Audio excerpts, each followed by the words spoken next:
Hi, this is Bryce Van Patten for Metal Express Radio Backstage. Today I have a very special guest who is one of the founding members of the band Alcatrazz. His name is Jimmy Waldo, the keyboard player, and he's here to talk today about the brand new album called Take No Prisoners.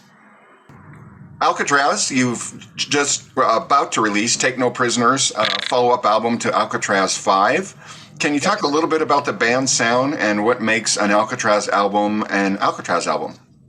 The band's sound to me is very reminiscent of No Parole from Rock and Roll. That's kind of our roots. And I always look at it like we veered from that a bit after No Parole. I love that record, but we got off track a bit after that. And Disturbing the Peace with Steve was a fantastic record, but it really wasn't. I think we lost some fans when we did that record because it was so different. And I loved working with Steve, and I wish that could have gone on. And we remain good friends and are in touch. But we did get a bit off track, and the third record was way off track. So for me, we got back when we started doing the Alcatrazz thing again, and then we got back to where we needed to be. And V5, the last record, and this record are really, really there. I mean, Joe Stump is the perfect guitar player to do this. His writing he's a great writer, and his playing is right there. It has the energy and that aggression that Yngwie had. Mm-hmm. I love that about Yngwie. The first time we played together, that was one of my favorite things about him. He had great chops, obviously, but more than the speed and the chops was the aggression. And even though he's not a heavy player, when you watch his fingers on the fretboard are very light, but he's doing to the guitar what comes out of it and his attitude. And Steve Vai was the same way. Steve was a very aggressive player when we worked with him, and I love that about him. Yeah, they're both super dynamic players. Yeah, and Joe is the same way. Joe is like, take no prisoners. Joe gets on stage, or whenever he picks up a guitar, he just goes for it.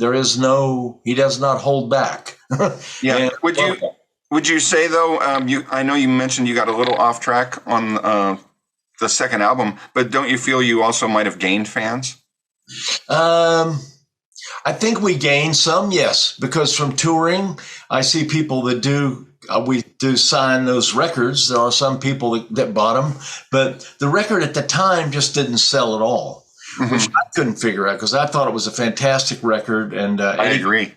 Eddie, who produced the record, loved it. Eddie and I have been friends for a while at that point, and he just said, man, this is one of the best experiences he's had. One of his favorite things that he's done. And Steve was very proud of that and is very proud of that record. And he and I have talked about that. And, but I don't know, it just didn't click. It didn't click. We got there's some rabid fans out there about that record, but not very many. Yeah, I'm one of them. And I love it. I mean, I love them both though. I mean, the first album is phenomenal. So. Yeah, and I appreciate that. And I love that direction for me. Disturbing the Peace, it'd be real easy for me to get into that direction as well. Steve wrote some amazing stuff, and playing keyboards on it was a blast. And I love doing different things. But in reality, you keep doing different things, and you just your fans keep going, well, what happened to the, last record? Well, we really like that. So at some point you have to make a decision like, stay on track, stay focused, and give the people what they want, so to speak. But that's the kind of music I like. That No Parole for Rock and Roll that's just my favorite kind of thing to play. Even though it's a very guitar-based thing, I love that kind of music. I just love playing that stuff. And it's fun playing with guitar players like that. some people say, aren't you intimidated playing with Yngwie or Joe or Steven? It's the other way around. I look at it like I can't wait. I draw from that. Right. You feed off of that because when I really do. It makes me a better player. Yeah, that kind of energy coming from another bandmate on stage or in the studio or whatever is an incredible way for you to open up, right? Oh, yeah, it's the best, and it makes me a better player. So I'd like to think every record I get a little better, and and I learn. I'm not a schooled musician, but I learn stuff from these guys. Mm-hmm. And it's great. Okay. Well, my next question is we're kind of getting into already talking about Joe. Can you talk a little bit about the band's current lineup and what everybody brings to the table? Well, Joe brings great writing and great playing, as I said, and he carries on the tradition of No Parole from Rock and Roll, which I loved. And when Joe first played with us, we were doing songs off that album, and Joe knows that album backwards and forwards. So Joe came in and we just played. We didn't have to rehearse. We just played because Joe knew the songs. So that just felt comfortable for me. It felt like I'm home. This is great. This is what it should be. And Joe's a great guy, real pro, and fun to work with. He and I have a blast on the road and making records. So he brings a lot to the band, this playing and his writing being the main things, but also his personality. We've got 5 people that all get along, and it's real simple. The band is everybody's a real pro. Larry, the drummer, we lost Mark. Mark couldn't tour anymore because of family issues. Mm-hmm. And I love Mark to death. I love his drumming. We all did. Hated to see him go. But Larry brings a really cool thing to the band because Larry's a real thinker. He's like a logistics guy. He'll think about instead of flying into Heathrow, why don't we fly into this and then take the van and go here and go there. He's a real smart guy like that, as well as being a great drummer. He's also a great web guy. Mm-hmm. It's great when they took our website to another level. He's great when you have band members that can contribute on different things, because there's so many things that go into promoting your band these days. You have to have constant content. Yep. And that's Larry. Larry's always thinking. He's just always thinking. And he's aggressive about that. He doesn't, we'll talk, and he lives in Italy. But he's from the UK, but we'll talk, and he'll come up with ideas that I've never thought of. I would be like, "Wow, that's interesting." And he goes, "Yeah, if we put that on the website, our timing, and we get this right and get that." He's thinking all the time. Larry is a successful author in his own right. He's written 25 or more books on German U-boats and World War II and stuff like that. He's an incredibly intelligent guy. So it's really cool, and he's fun on the road. He's a good person, a real low-keyed guy, very good person. Doogie brings it, same thing. Doogie's a total pro and sings his ass off. I mean, he doesn't open his mouth unless he sings his ass off. So, and he takes things very seriously. The writing, there's no frivolous lyrics about, boy meets girl. Doogie's not that guy. So I enjoy that. And Doogie's the guy that's, you pull up and I'll never forget when the first tour we were in England, in Hull, England, I think. And it was raining, and we tried to get into the hotel parking garage a lot. And we couldn't see it. And Larry was driving the van, and we were all looking, trying to see it. Doogie jumped out of the van in the rain and ran across the street and guided Larry into the parking structure. Mm-hmm. And Larry pulled through the chains. I said, "Well, get back in the truck." And Doogie goes, "No, I got to get him in a space down here because he can't see." So that's the kind of guy Doogie is. He's not a rock star about, you know what I mean? And that's the way everybody is. Everybody pitches in. We all carry Marshall cabinets down the stairs at the end of the gig. That's what's got to be done. And And Gary Shea is Gary Shea. He's been one of my best friends forever. And Gary brings Gary to the party. He's similar to Larry in a way. Gary's always thinking about stuff, visual things on a website or the way to do things. Same kind of thing. Gary's a thinker. He's always coming up with ideas and things. Well, you and Gary were in the band New England previous to Alcatrazz, and how long was that band together? And well, that band started making a record in 1978, made the first New England record. Mm-hmm. We had been John Fannin, myself, and Gary had been, and Hirsch, the drummer, had been in a band before that, just a different name, with a singer. And we got rid of the singer and started calling it New England in 78.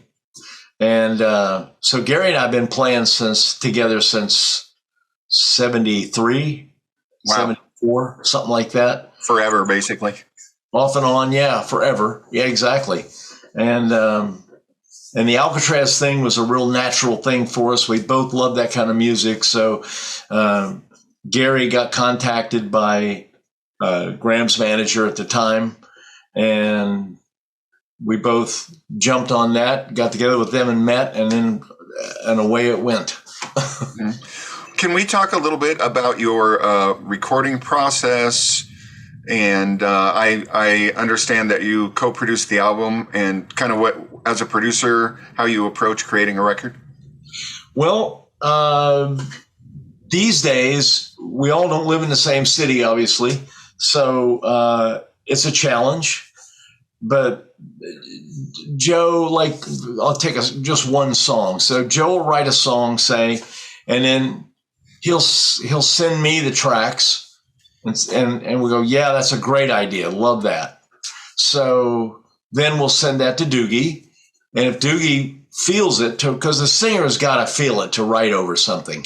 Exactly. You don't just write some cool piece of music that you think is hot changes and great. The singer doesn't feel it. I don't care what it is. So we send it to Doogie. Doogie is, oh, yeah, that's great. I got an idea for that, So then I go to Boston and we cut guitars. And I'll program a drum thing and we'll cut guitars to that. And then Gary will put a bass on it. And then just so we're in a demo mode at that point. And then like this album in particular, we did that. And then Doogie, by the time he had gotten all the songs finished and, written, except for one or two. And then Giles and I went to Scotland, and Doogie said, you guys got to come and be with me in the studio when I cut this stuff. Doogie has a great studio at home, but he couldn't record at home. They were demoing a driveway next to his house, so there was a jackhammer going. We couldn't record there because of the noise. Yeah, it was ridiculous. So when I'd been to Doogie's house before in Edinburgh, and I was like, it's such a beautiful area. You just can't picture this construction going on. And sure enough, we get there and all hell's breaking loose. So we went to a little studio in Edinburgh, small little studio that was great for vocals. So Giles and I went there with Doogie and spent 4 days, and Doogie cut everything in 4 days. Wow. So that went, for me and Giles as producers, that went really smooth. Doogie's a hard worker. He's a real trooper. We get there about noon, and he would sing until about 6 or 7, and his ears would go from the headphones, the volume, because he needs it loud in the headphones. So not his voice, interestingly enough. He could still sing, but he just said, my ears are shot. I understand that completely, as I'm an audio engineer in the studio myself, and sometimes even you have to start early in the day if you're engineering to not, even if you want to hear it loud, right? Because you've got 7-8 hours of it, right? Yeah. Well, and you know what? I work so quiet at home. When I'm putting together the heaviest track in the world, whatever, I work very quiet. And I mean, you can talk over it while I'm working. And people ask me, look, yeah, but how do you get the feel? And my theory is, if it kicks ass at that volume, and you got energy coming at you out of the speakers at that volume, it's only going to get better as it gets louder. You know, you don't need to play it loud to you must know as an engineer that you work with a band and the band thinks they want to come in a control room in those days when there were control rooms, and they want to hear really loud to get hyped. And when I produced younger bands in real studios or here, whatever, and they go, yeah, turn it up. And I go, let's not turn it up yet. We've been in here 2 hours. It's going to blow your ears out. Let's keep it quiet. If you guys can make it rock at this volume, you got no problems.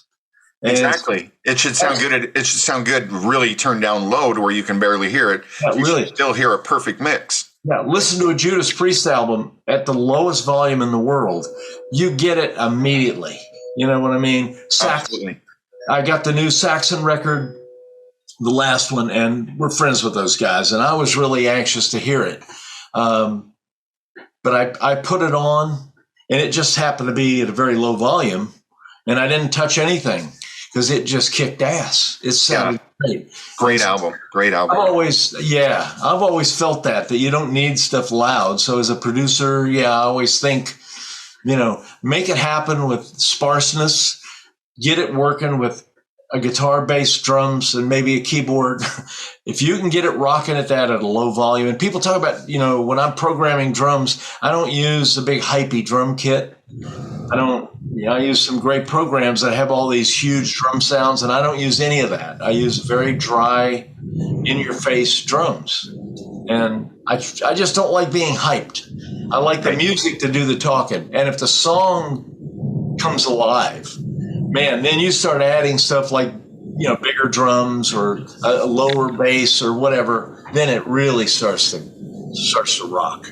Yeah, pardon me, I've got the Air National Guard flying right over my house right now. Really? Yeah, it shakes my windows. It's funny. I thought maybe it was air conditioning or something. No, that was the jets doing their flyby over the top. Sorry about that. No, that's okay. That's all right. It's not that loud. It's just it sounds like an air conditioner way in the background or something. Right. It made the camera auto cut to me because I have it cutting back and forth, and all of a sudden it's cutting to me because it's so loud. But hey, since we were talking about production and everything, I see that the album was co-produced by Giles Lavery, your manager. Can you talk about Giles and what he brings as a manager as well as a producer? Oh my God, I don't want to talk about Giles. He brings just nothing but trouble. No, I'm just kidding. Just kidding. I hope he watches this because he'll get a kick out of that. Giles is great. I've never met anybody in my life that knows as much about this kind of music or almost music in general. Anything in the pop rock world in the last 50 years, 40 years, Giles knows about it. Mm-hmm. He knows lyrics. He knows. It's pretty scary.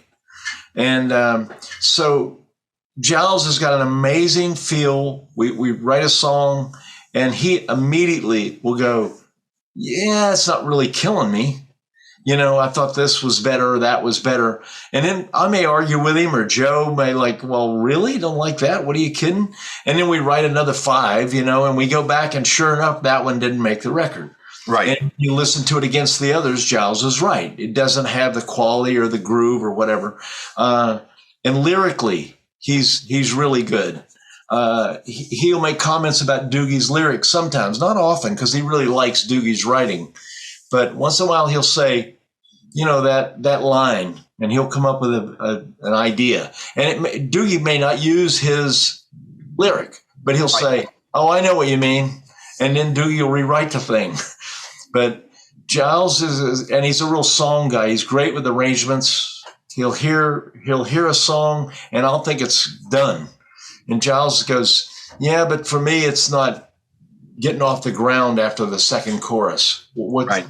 It needs to go somewhere else, And what are you talking about? And then we tear into it, and sure enough, he's right. So he's a great arranger that way. He doesn't play an instrument. He plays little drums, but it's not about that. He just and he comes up with great melodies and lyrics and stuff. So he and I have written together several times, and it just works. He's just got this thing, this natural musical thing in him. So it's a good combo where I approach songwriting and stuff differently. I engineer what I call by default. I never wanted to be a recording engineer, right? But for the last 30 years, I've been a recording engineer, and had the good fortune to have some good teachers, Eddie Kramer and people like that, are old good friends and have taught me a lot. But I still don't like. I don't like the pressure. I don't know. You're a real engineer probably, and I don't. I go in to a studio and everybody's looking at me and we're setting up drums and mic and drums and I'm placing a mic and I'm thinking, oh God, is that the right place? And I don't have any confidence in myself about stuff like that. So, yeah, you really have to, be used to kind of taking control of everybody and being, like you said, the confidence is a big thing. And, exactly right. And knowing, as long as you know your plan will work, right? That's it. And you just said the key right there. You got to know that this is going to work. And you got to tell everybody to fuck off. It's like, hey, guys. Patience, yeah. Yeah, that kick drum sound is going to work. Eddie Kramer taught me a lot. I've been in the studio with Eddie 100 times. And I just was sitting in, just hanging out with him. And he was cutting a vocal with this band, some really heavy band. And the vocal was ripping my head off. I mean, it was a lot of high end, and I saw Eddie at the Neve, and he's cranking EQ and compressing the shit out of it. And he's cutting the track. He's printing that. And I said, and you don't dare do this with Eddie, but I said, man, that's a lot of high end. That's really intense. And Eddie just turns around and looks at me and he goes, yeah, so when I mix, I don't have to do all that. It's done already for me. And he says, and I know the engineer that recorded it, so when I mix, it's very easy. And I thought about it, and so that I went back when he was mixing. He takes the vocal, pushes the fader up, the vocal's done. Yeah, there's pressed it. God, there's a lot to be said about capturing it how you want it, because then when you put everything together, if you go in and you're re-EQing everybody's part, it doesn't even sound like what you recorded sometimes. You know what I mean? Right.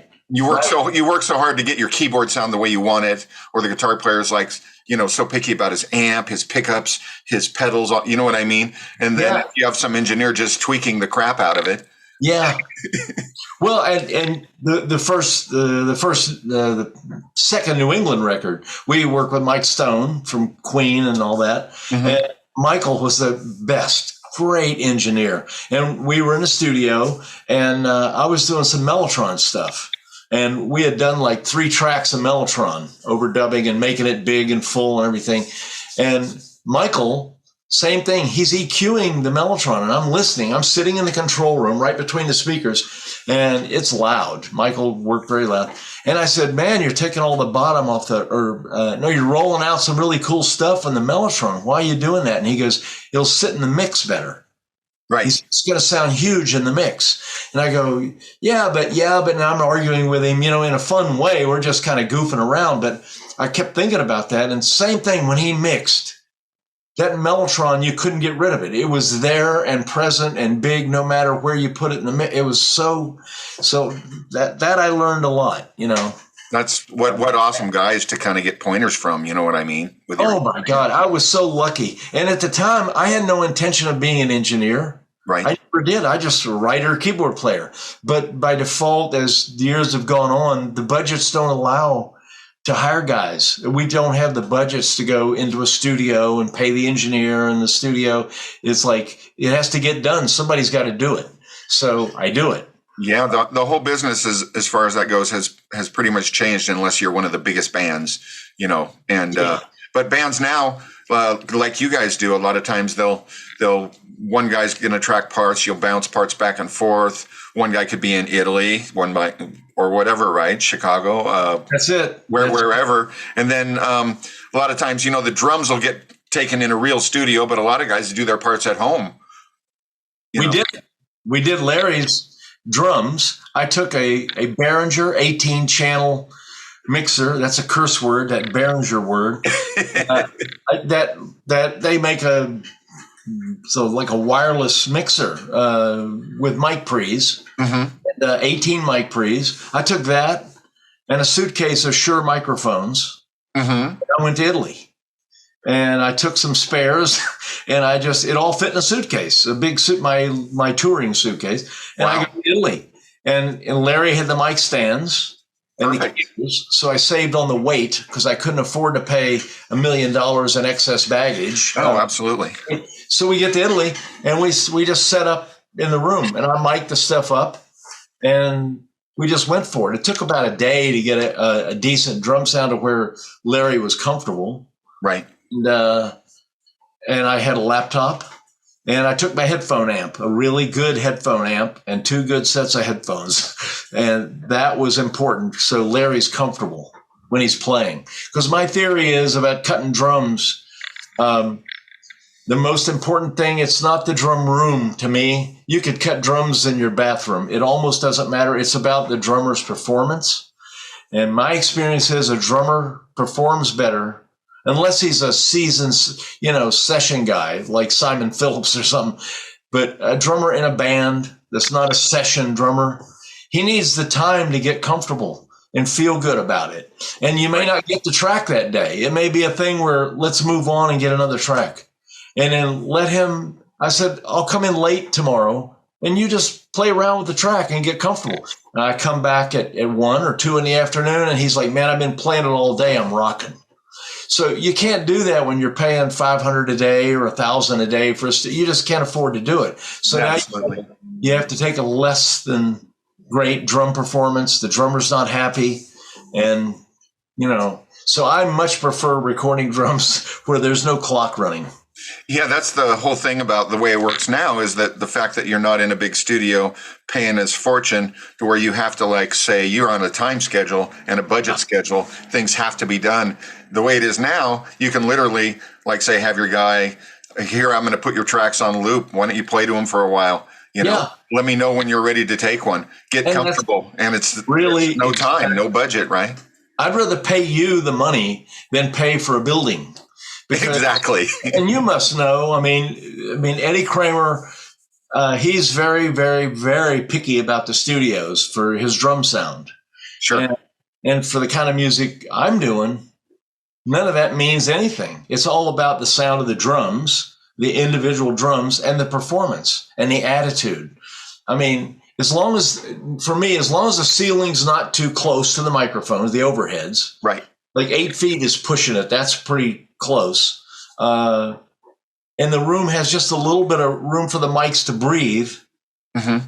And a little bit of deadening. I don't like it. I don't like a really super live room. And you're good. You don't need to spend $1,000 a day for that drum room in Nashville that everybody loves or whatever. Right. And those are fun to record in and they sound great. But I watched Eddie doing the Disturbing the Peace record, and we recorded at Cherokee in the big room. And it's a beautiful studio, blah, blah, blah. And Eddie had mics.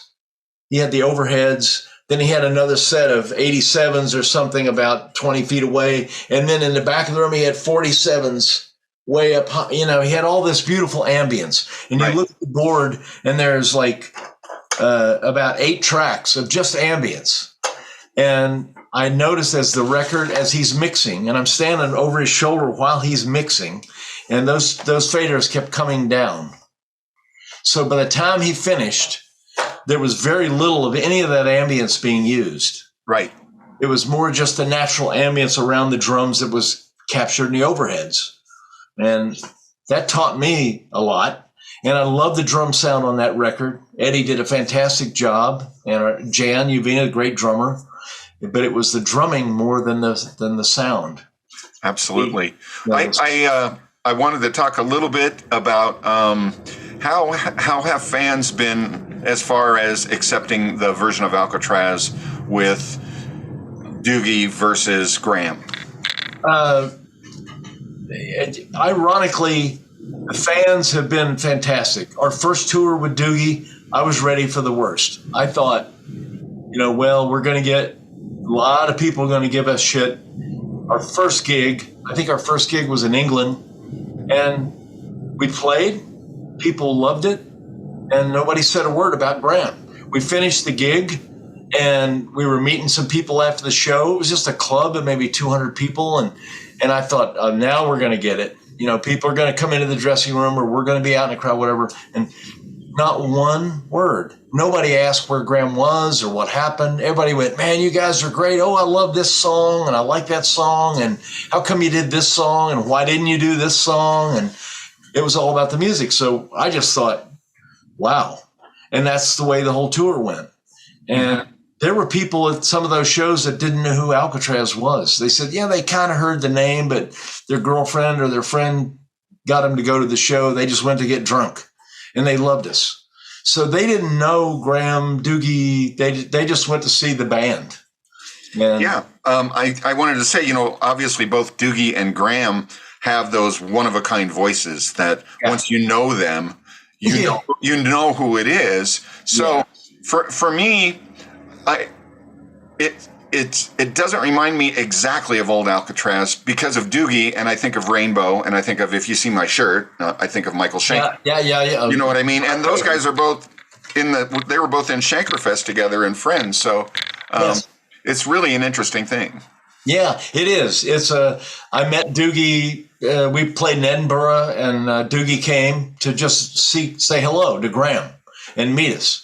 This was a couple of years before we played together, and I love the guy. I just immediately liked him. We talked a lot after the show and hung out with he and his wife, and then we played in Edinburgh again about a year later. And Doogie came to the show, and we just hung out and talked, and I really liked Doogie. Then I saw him with Shankerfest in L.A. sometime later, and he killed it. He just he was a standout. And Graham did great, but Doogie walked to the front of the stage and took control.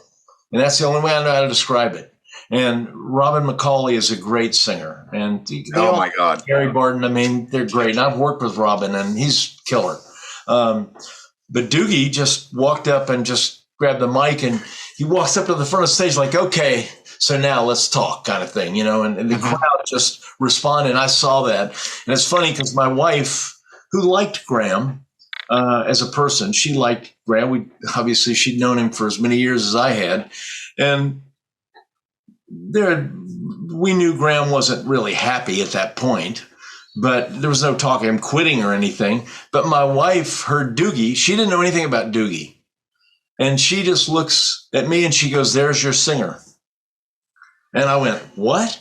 And she goes, he'd be a great singer for you guys. And that's all she said.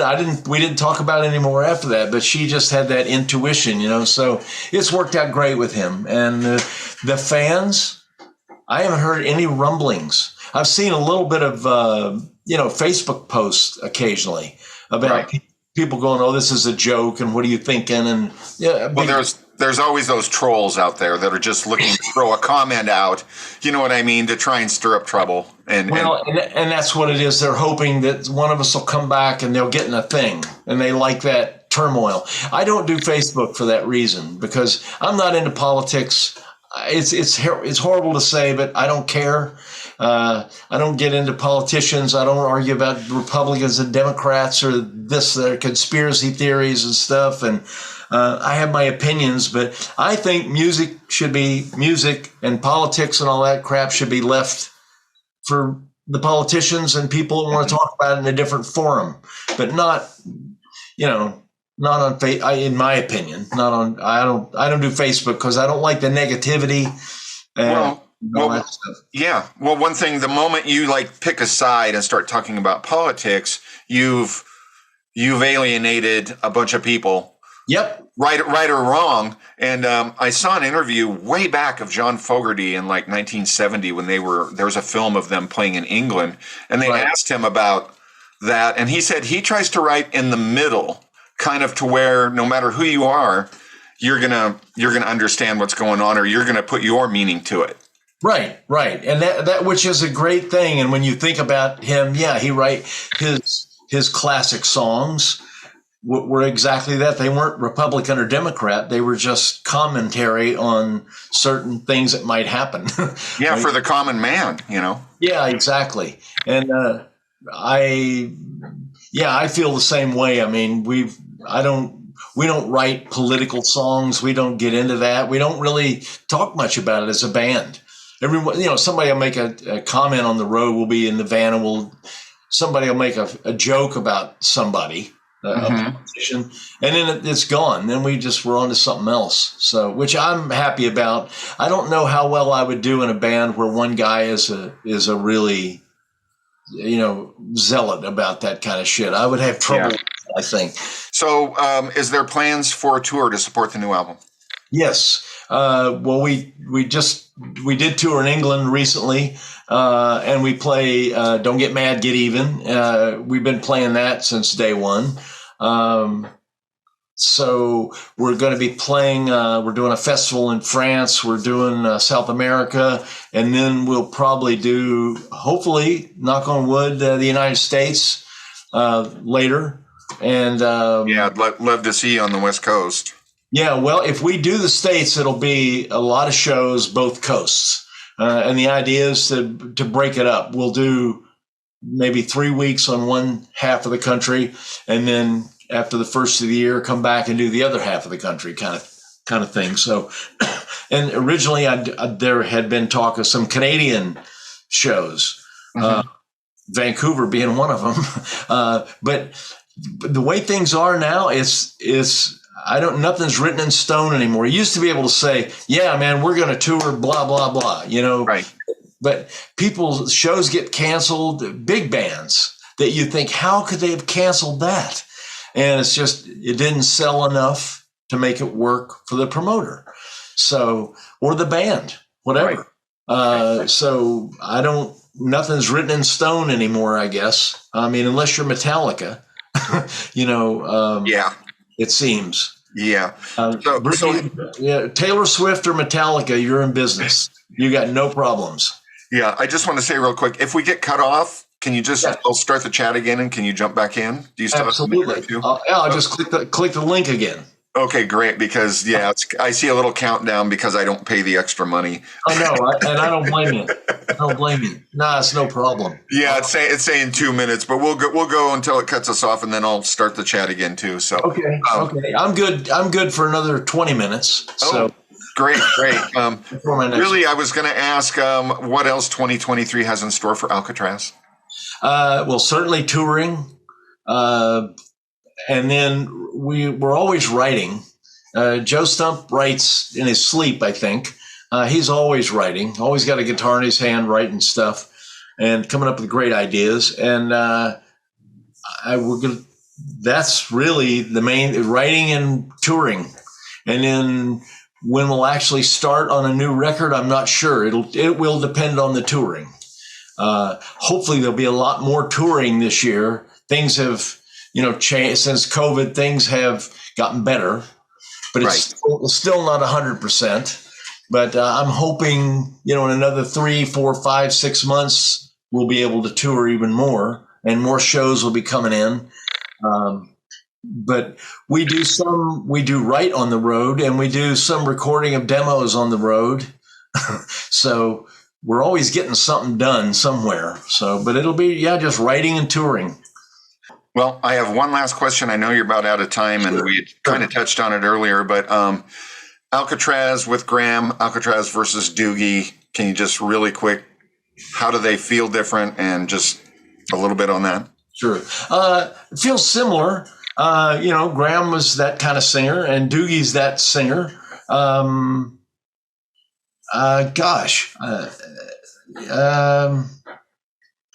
it feels different because Doogie's likes this kind of music more. Doogie comes from this heavy metal thing and is really into that. About as heavy as Graham ever got was Rainbow. That was heavy for him. Right. And this is another step from that. So Graham was never comfortable with this. As it got heavier, he became less comfortable with it. Doogie's wants it heavier. Doogie likes it heavier. So it's just a better fit, and that's nothing against Graham. I mean, Graham likes what he likes and does what he does. And he's a great writer and a great singer. So he can do his thing. That's fine. But Doogie's a better fit in that respect because we're all on the same page. Whereas Graham, the song would come up and Graham would be like, Graham wasn't a big fan of that kind of guitar playing. Right.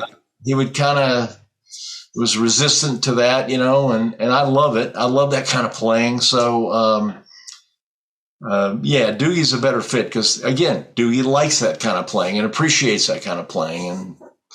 And Doogie's lyrics, I like his lyrics a little bit better than Graham's. Again, I think they fit what we're doing a little better. So I think that's an upgrade in that respect. And they're both great singers, so you can't say anything about either one of them as a singer, But absolutely. Well, just the last thing, touring plans. This year we'll be touring some, and then next year we'll be touring some. Hopefully we'll be playing the States. There are plans to play the States. We're going to do a festival in France. We're doing South America.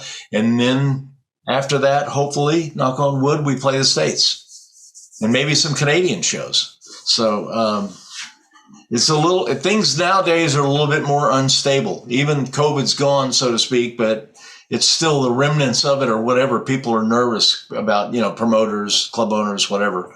It's not as written in stone as it was. Yeah, I've had tickets to Loudness, the Japanese heavy metal band, since 2020.